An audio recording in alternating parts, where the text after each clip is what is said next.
started with a lie. A stupid, desperate, ridiculous lie, and somehow I built a whole business out of it. You want to dump your boyfriend but don't have the guts? Call me. You want to make it look like you've already moved on so he'll stop begging? I'm your guy. For the right price, I'll play the part. A fake boyfriend, a fake smile, a fake reason for your heartbreak. And everyone leaves a little more broken, except me.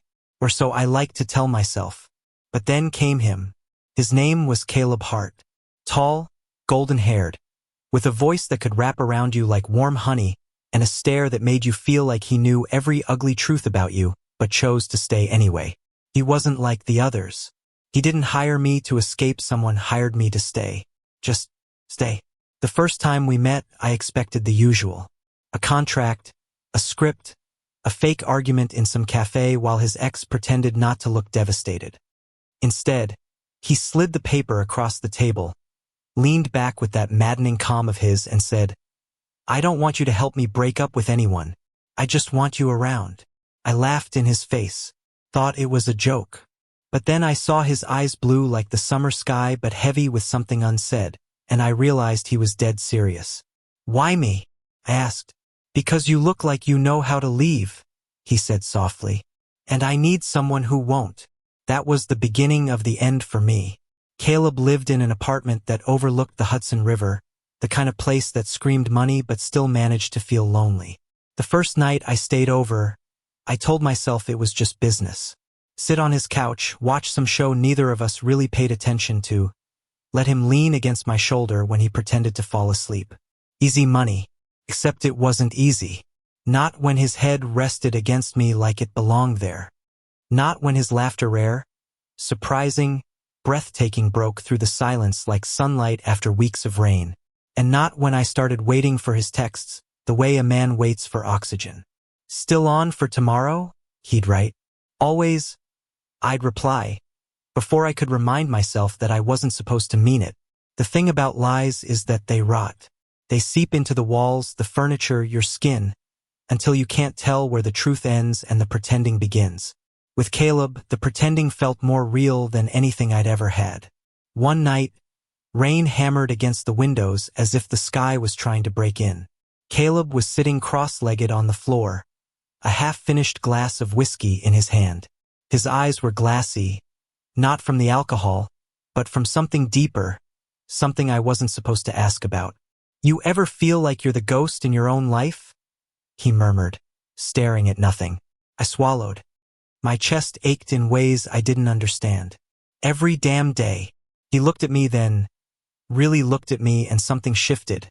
His hand reached out, fingertips brushing mine like he was testing the strength of a bridge before crossing it. I should have pulled away. I should have reminded him and myself that I was being paid for this. But I didn't. For the first time in my life, I wanted to be chosen, even if it was by mistake. The cruel joke? Falling for him was never part of the deal. But every time he smiled at me, every time his laugh caught me off guard, every time he said my name like it was something holy, I sank deeper. And he made it worse. He'd sit too close, hold my wrist too long, ask me questions no client had ever asked. What was your first heartbreak? What do you want when all this is over? Do you believe people like us deserve to be happy? Questions that ripped me open, left me bleeding truths I'd spent years burying. The problem was, I didn't have answers. Not ones that wouldn't destroy us. Because I wasn't his boyfriend. I wasn't even his friend. I was a contract, a paycheck, a performance. And if he ever forgot that, it was my job to remind him. But the more time I spent with him, the more I wanted him to forget. There was a night it still burns in my memory when everything almost broke.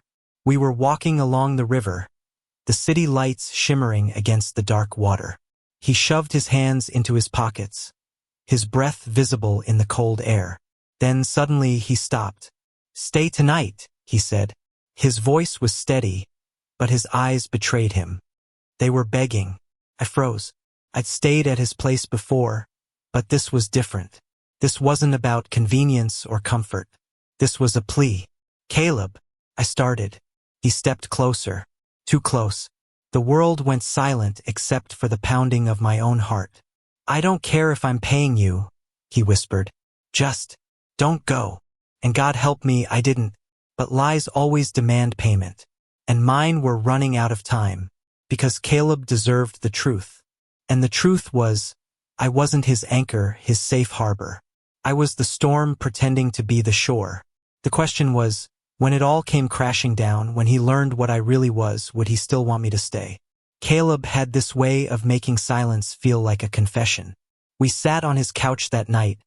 The city sprawled beyond the glass windows like 1,000 unspoken promises. His head rested on my shoulder, his breathing steady, and I told myself not to memorize it. Not to mark the exact weight of him against me, the way his warmth seeped into my skin like a second heartbeat. But of course I did. I always did. The whiskey bottle sat half empty on the table, and my phone buzzed with reminders of other clients, other lies waiting for me out there. But I couldn't move. Not when Caleb's hand brushed mine, hesitant, almost scared, like he was asking a question he didn't know how to voice. I didn't pull away. Not this time. Maybe I wanted him to ask. Maybe I wanted him to believe the lie so badly it would turn into the truth. Ethan, he said quietly. I hated the way my name sounded in his mouth. Too tender. Too real. You're not like the others. I forced a laugh, my throat tight. That's what they all say. I mean it. He turned, his blue eyes catching mine, and something raw flickered there. You don't just fill the silence. You change it. I looked away, because if I held his gaze for one more second, I'd unravel. And the cruelest part? I wanted to. A week later, the illusion started to crack. I was in the middle of a job playing the boyfriend of some law student whose ex refused to leave him alone when Caleb called. Twice. 3 times. I never answered clients during a gig. Rule number 1. Boundaries kept the lies from swallowing me whole. But when I saw his name on the screen, my chest tightened like I couldn't breathe without hearing his voice. By the time I called him back, hours later, I was shaking. Where were you? His voice was rough, low, like he'd been holding something back. Working, I said, too blunt, too cold. A long silence stretched on the line. Then, right, working. 2 words, simple, but they cut deeper than any accusation. I wanted to explain, to tell him it wasn't what he thought, that I wasn't God, I wasn't his. But the truth tangled in my throat. So I said nothing. And the silence between us that night felt like a grave. The next time I saw him, he tried to pretend nothing was wrong.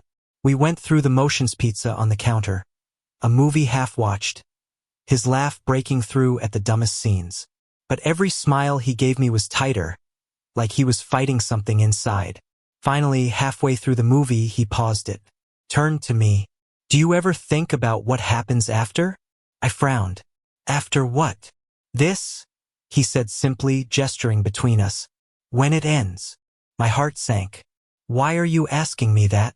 Because I'm terrified, he admitted, his voice cracking in a way that shattered me. I'm terrified that when this is over, I'll go back to being that guy no one stays for, and you'll just vanish. His words were knives, each one slicing clean through the lies I'd wrapped around myself. I wanted to tell him I wouldn't vanish, that I'd stay, that I'd give him every piece of me, even the broken ones. But how could I, when all of this was built on a transaction? So I lied again. Don't think about after. Think about now. It was enough to make him smile. Enough to buy me one more night. But it wasn't enough for me anymore. The breaking point came on a Sunday morning. I woke up on his couch, sunlight spilling across the room, and for a blissful second, I forgot the truth. He was in the kitchen, hair messy, wearing a shirt that wasn't his, mine, probably, from when I'd crashed too many nights in a row. He looked domestic, ordinary, like a scene from a life I'd never have. He caught me staring, and instead of teasing me like usual, he just looked back. Something unspoken passed between us, heavy and undeniable. Then he said it. Stay. Not just tonight. Stay. I froze. My heart slammed against my ribs. Caleb, I'm not asking for forever. He rushed on, as if scared I'd cut him off. Just stop leaving. Stop pretending this is temporary. Stop making me feel like I'm crazy for wanting you here. It was everything I wanted. Everything I'd been too much of a coward to hope for. But it was also the one thing I couldn't give him. Because sooner or later, he'd see me for what I was. A fraud. A lie wrapped in charm and contracts. And then he'd hate me for leaving, but for staying too long. I couldn't let that happen. So I did the cruelest thing I've ever done. I kissed him. And then I walked out. The world blurred after that. Days bled into nights, jobs into jobs, faces into faces. But nothing cut through the haze like Caleb's absence. Every time my phone buzzed, I prayed it was him. Every time it wasn't, a fresh crack split through me. I tried to lose myself in the work. I kissed strangers, played the role, let myself be the reason hearts broke clean instead of messy. But all I could think about was him, the way his laughter filled a room, the way his hand hovered like it wanted mine, the way his voice cracked when he asked me to stay. And I hated myself, because I had the chance. I had it and I walked away. 2 weeks later, he showed up. I was finishing a job at a dinner girl who wanted her clingy ex to see her new man, while she ended things. I played my part, smiled, held her hand across the table. When it was over, I stood to leave and there he was. Caleb, standing by the door, watching me like he'd just seen a ghost. My stomach dropped. Caleb, I started, but the words died. He didn't say anything at first. Just looked at me. Not with anger. Not with heartbreak. Worse, with clarity. So it's true, he said finally. His voice was soft, almost gentle, but it gutted me. I wanted to deny it. To spin another lie, smooth and practiced. But I couldn't. Not to him. Yes, I whispered. He nodded slowly, as if everything suddenly made sense. You're good at it. I'll give you that. I opened my mouth, but he shook his head. I hired you because I wanted someone who wouldn't leave, he said, his voice trembling. But all this time you were already halfway out the door. Caleb, I know. His eyes burned, but his smile was heartbreak itself. You don't have to explain. You're just doing your job. And I was stupid enough to believe it was real. Then he turned and walked away. And this time I didn't stop him. Because I couldn't. Because I didn't deserve to. That night, I lay in my empty apartment, staring at the ceiling until dawn. I thought about quitting. About throwing my phone in the river, disappearing, erasing the version of me that broke people for a living. But even if I did, it wouldn't change the truth. I hadn't just broken Caleb. I'd broken myself. And maybe that's what I'd been doing all along, using lies to carve pieces out of people, because I didn't know how to face the ruins inside me. But with him, God, with him, I wanted more. I wanted to be more. For the first time in years, the thought of being honest terrified me less than the thought of losing him forever. So I made a choice. I was going to tell him the truth. All of it. And then pray to God he'd still let me stay. I found him at the bookstore near his apartment. He was standing in the fiction aisle, a book half open in his hands, but his eyes were miles away. When he saw me, his jaw tightened. He didn't walk away, though. That gave me hope. Caleb, I said softly. He closed the book, set it down. What do you want, Ethan? The question was sharp, but beneath it, I heard it. The smallest crack, the tiniest plea that maybe I wasn't too late. I want to tell you the truth, I said. Not the one I sell. The real one. He folded his arms, skeptical. Go ahead. So I did.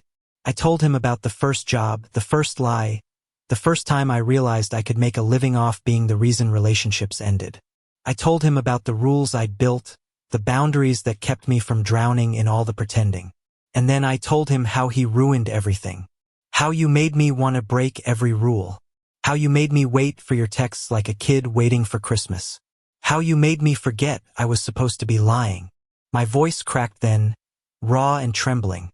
Caleb, I didn't fall for you because of the contract. I fell in spite of it. And if you never want to see me again, I'll respect that. But I need you to know what I felt, what I feel. It's real. Silence. Long, endless silence. Then finally he spoke. You're right, he said slowly. You lied. You hurt me. You made me believe in something that wasn't there. My chest caved. But then he added softer, and you're also right. Somewhere in all of that, something was there. I felt it too. Hope flickered. Fragile but alive. He stepped closer, his voice low. So tell me, Ethan, if I let you stay this time, are you going to keep leaving? I looked into his eyes, blue, endless, terrifying, and for the first time in my life, I answered without hesitation. No. The bookstore smelled of paper and dust, like memories too old to throw away. Caleb's eyes were locked on mine, sharp but trembling, like he was trying to hold himself together while I dismantled the last of my lies.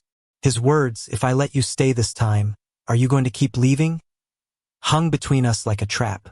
I'd spent years slipping in and out of people's lives, leaving no trace except broken illusions. Saying no meant more than a promise. It meant surrender. It meant I couldn't hide behind contracts anymore. It meant giving him all of me, even the parts I'd spent years pretending didn't exist. But when I looked at him, I realized I wanted to.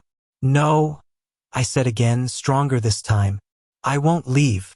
Caleb's lips parted, like he wanted to believe me but didn't know how.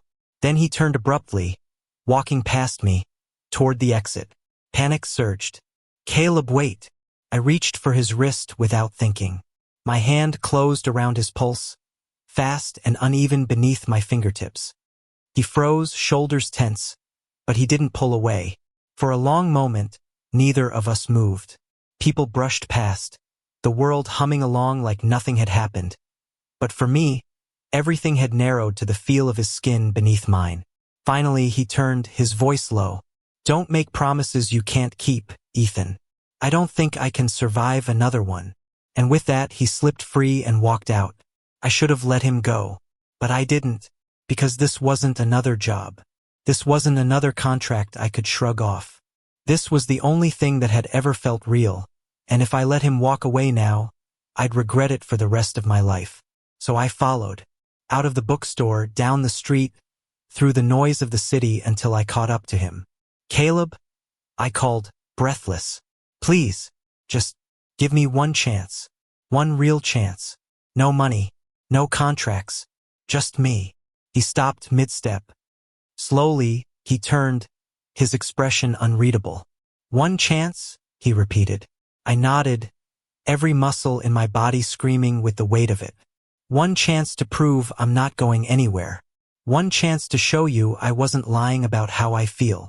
Silence stretched, endless and suffocating. Then finally he sighed. You're infuriating, you know that? A small, broken laugh escaped me. So I've been told. Something softened in his gaze, just barely. Fine, one chance. But if you screw this up, Ethan, if you leave me again, I won't let you back. My chest ached, but for the first time in weeks, I felt like I could breathe. Deal. The first days of Real were awkward. I didn't know what to do with myself when there were no scripts to follow, no expectations to meet. With clients, I always knew my role.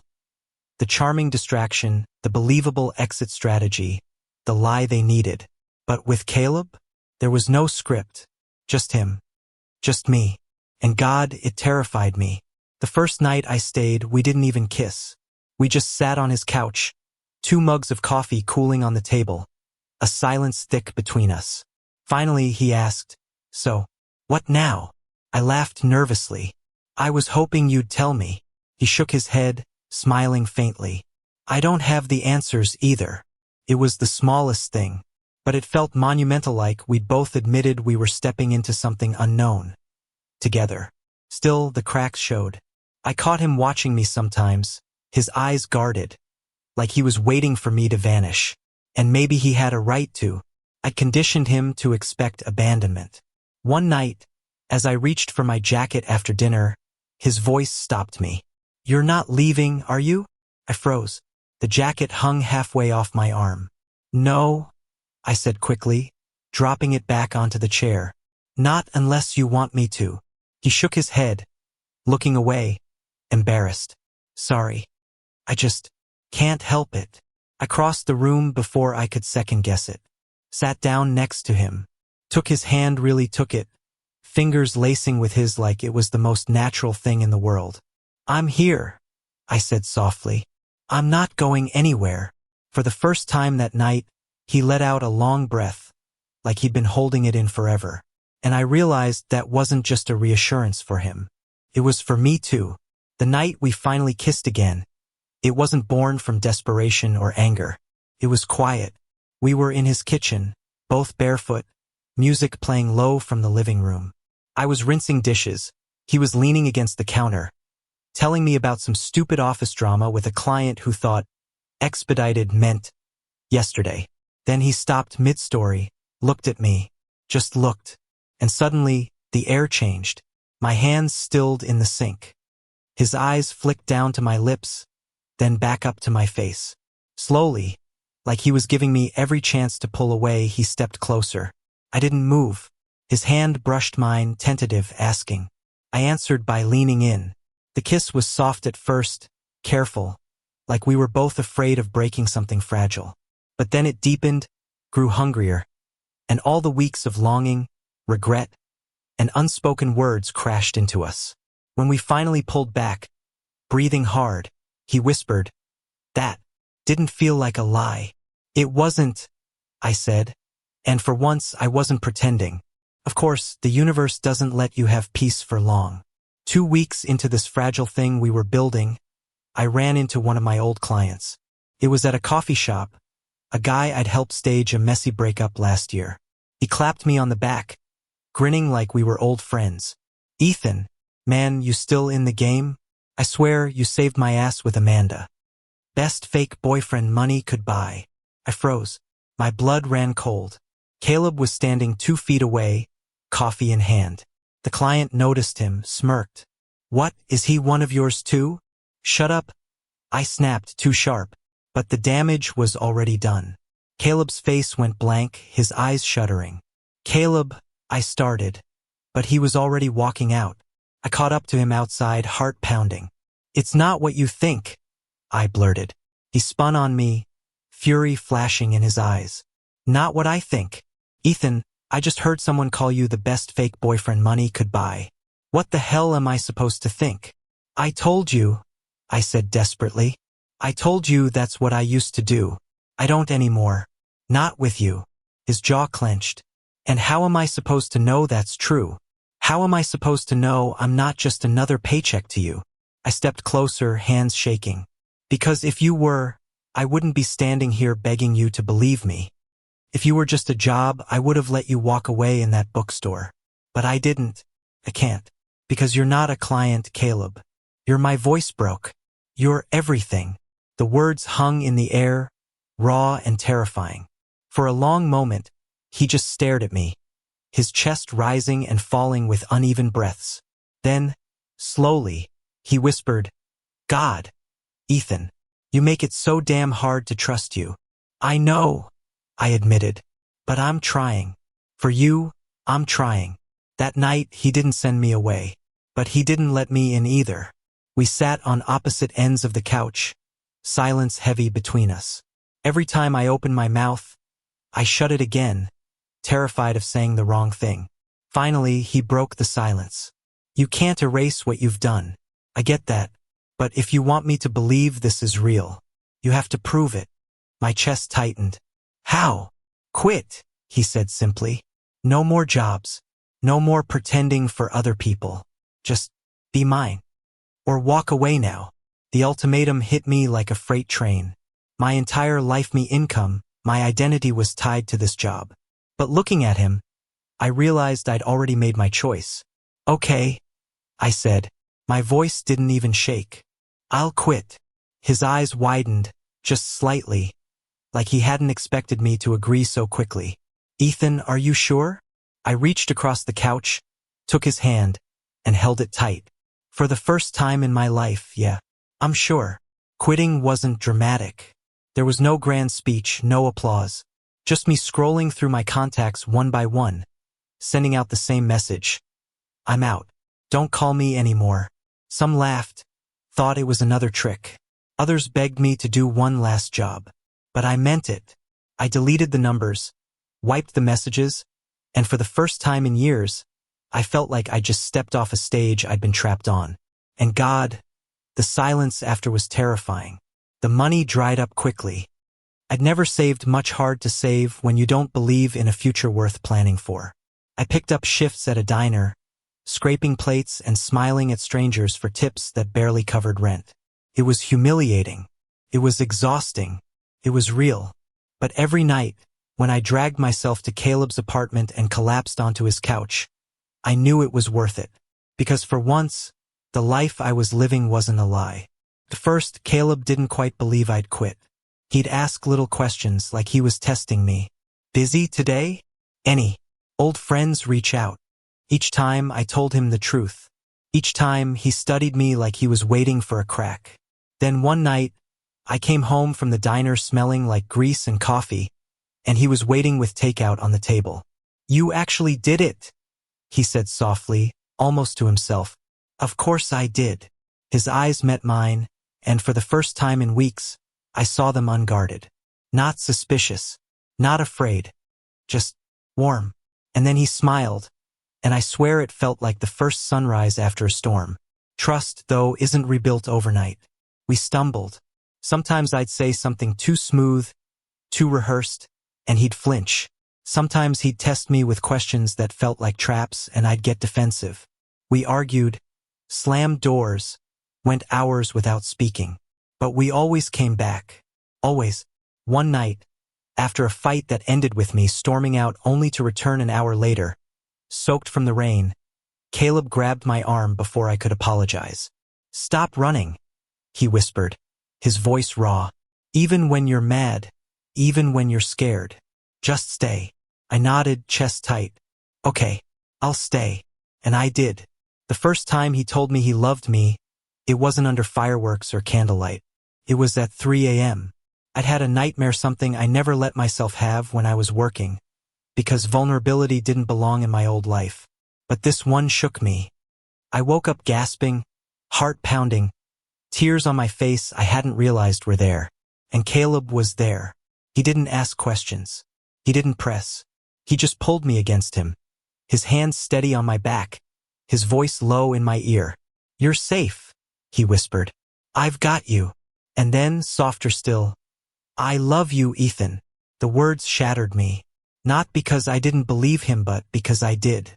I'd heard "I love you" before, in scripts and staged breakups, words tossed like confetti to cover the wreckage. But never like this. Never stripped bare, in the quiet at my worst. I pulled back just enough to see his face. His eyes were steady, waiting. "I love you too," I whispered. And for once, I wasn't lying. We built a life piece by messy piece. I kept the diner job, then picked up shifts at a bookstore, ironically, the same one where he'd almost walked away forever. Caleb said I was terrible at shelving but great at recommending novels, so the owner kept me anyway. Caleb worked too much, came home late with his tie askew and stress in his shoulders. But he always saved a smile for me at the door. We made 1,000 tiny memories. Late-night drives with the windows down, Sunday mornings tangled in bed, cooking disasters that left the kitchen looking like a war zone. And every day, I waited for the moment it would all fall apart. But it didn't, because for once I wasn't pretending. One evening in late summer, we sat on the fire escape outside his apartment, watching the sunset bleed into the Hudson. Caleb handed me a beer, his shoulder pressed against mine. For a long time, we didn't talk, just watched the sky fade. Then he said, "You know, when I first hired you, I thought I was buying time." "Time?" I asked. "Yeah." He smiled faintly. "Time to figure out why I felt so empty. Time to stop feeling like I was being left behind. Time to remember what it was like not to be alone." I swallowed hard. "And now," he turned, blue eyes burning into mine. "Now I know I wasn't buying time. I was buying you." I laughed, shaky, trying not to cry. "I was supposed to be temporary, Caleb." He shook his head, leaning in until his forehead touched mine. "You were supposed to be, but you stayed." I kissed him then, slow and deep, tasting the truth in his words. And for the first time, I let myself believe we'd last. Months passed. Seasons changed. We fought, we made up, we learned. He pushed me to be honest. I pulled him into spontaneity. He steadied me when I faltered. I reminded him how to laugh. We weren't perfect. God, we were far from it. But we were real. And that was enough. The final test came the day my past came knocking. An old client found me at the bookstore. Desperate. His boyfriend wouldn't leave, he said. He needed my help. He'd pay double, triple. The offer hit me like a punch. Easy money, quick fix. For a second, the old instinct flared, put on the charm. Take the job, disappear for a few hours. Then I thought of Caleb. Of his voice saying stay. Of his arms around me at 3 a.m. Of the promise I'd made. And I shook my head. Sorry. I don't do that anymore. The client scoffed, muttered something about wasted talent, and stormed out. I turned and there was Caleb standing at the end of the aisle watching. My stomach dropped.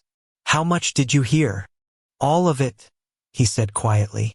I braced myself for suspicion, for anger. But instead, he walked up, cupped my face in his hands, and kissed me right there between the shelves. When he pulled back, his smile was small but certain. You really quit? Yeah? I whispered, tears stinging my eyes.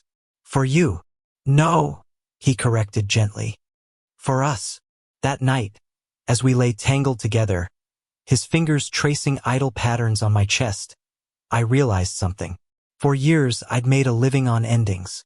I'd been the final straw, the reason people said goodbye. But with Caleb, I wasn't an ending. I was a beginning. And for the first time in my life, I wasn't afraid of staying. A year later, we stood on the same fire escape, the city buzzing below us, the river catching the last light of day.